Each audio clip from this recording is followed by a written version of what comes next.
ఇదే వాలంటీర్ వ్యవస్థ గురించి చంద్రబాబు ఏమన్నారు, పవన్ కళ్యాణ్ ఏమన్నారు అనేది ఒకసారి చూద్దాము. అంటే ఆ వ్యవస్థ గురించి ఎందుకు అంత వణుకు అన్నది అర్థం కావాలి ప్రజలకు కూడా. ఒకసారి వాళ్ళ బైట్స్ ప్లే చేయండి ప్లీజ్. కేంద్ర నిఘా వర్గాల్లోని పెద్దలు నాకు చెప్పింది, వైసీపీ ఈ వాలంటీర్స్ టీంని పెట్టారు. ప్రతి ఊర్లో ప్రతి గ్రామంలో ఎవరి మనిషి, ఏ కుటుంబంలో ఎంతమంది ఉంటారు, ఏ కుటుంబంలో ఆడపిల్లలు అక్కడ ఏమేమి ఉన్నాయి, వాళ్ళు ఎవరైనా అబ్బాయిలను ప్రేమిస్తున్నారా, వాళ్ళలో వితంతువులు ఉన్నారా, ఇట్లా ట్రాప్ చేసి హ్యూమన్ ట్రాఫికింగ్ జరుగుతూ ఉంది వీళ్ళ ఇన్ఫర్మేషన్ వల్ల. నా కేంద్ర నిఘా వర్గాలను హెచ్చరించింది చెప్తున్నాను.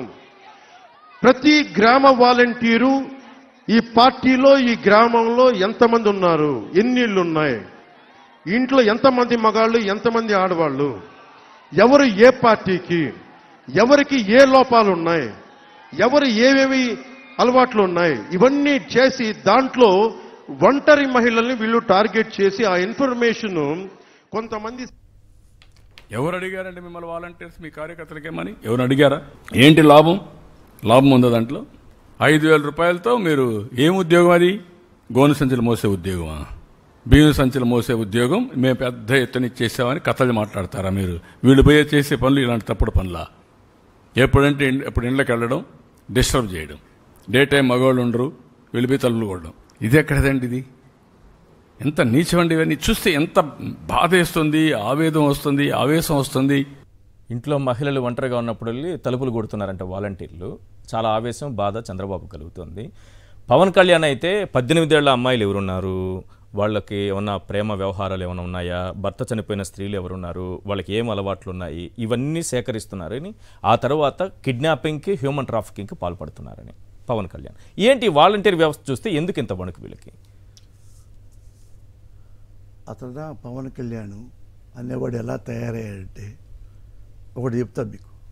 ఇప్పుడు అతను ఎలక్షను ఎట్టైనా సరే నేను ఒక్కనైనా సరే ఎమ్మెల్యే గెలవాలి అని అతనికి భయం వేసి ఈ పిఠాపురం వెళ్ళిపోయి నుంచొని ఉత్తముడులాగా, ఏది అంటారే రాముడు మంచిబరులాగా, నేను వచ్చాను, నన్ను ఎమ్మెల్యే గెలిపించండి, ఏమండి ప్లీజ్ నేను అభ్యర్థిస్తున్నాను, నన్ను ఎమ్మెల్యేగా గెలిపించండి అని ఎక్కడి నుంచి మాట్లాడేది తెలుసా? ఏ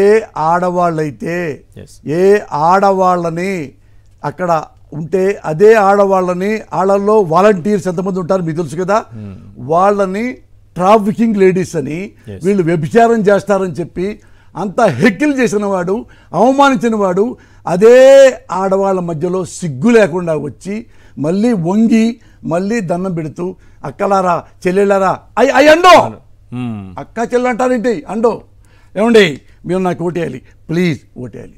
నేనంటాను సిగ్గు లేకుండా మాట్లాడుతున్నావు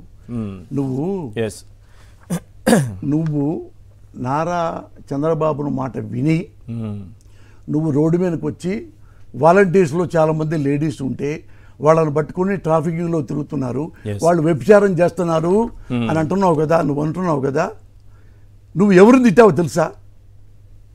అడుగుతున్నప్పుడే పవన్ కళ్యాణ్ ఫస్ట్ టైము, పవన్ కళ్యాణ్ నువ్వు ఈ దీన్ని అడ్డం పెట్టుకొని ఎవరిని తిట్టావు తెలుసా? వాలంటీర్ అడ్డం పెట్టుకొని కమ్మ ఆడపడుచులను తిట్టావు, కాపు ఆడపడుచులను తిట్టావు, రెడ్డి ఆడపడుచులను తిట్టావు, ఎస్సీ ఆడపడుచులను తిట్టావు, ఎస్టీ ఆడపడుచులను తిట్టావు, బీసీ ఆడపడుచులను తిట్టావు, అబౌవ్ ఆల్ మైనారిటీ ముస్లిం ఆడపడుచులను తిట్టావు.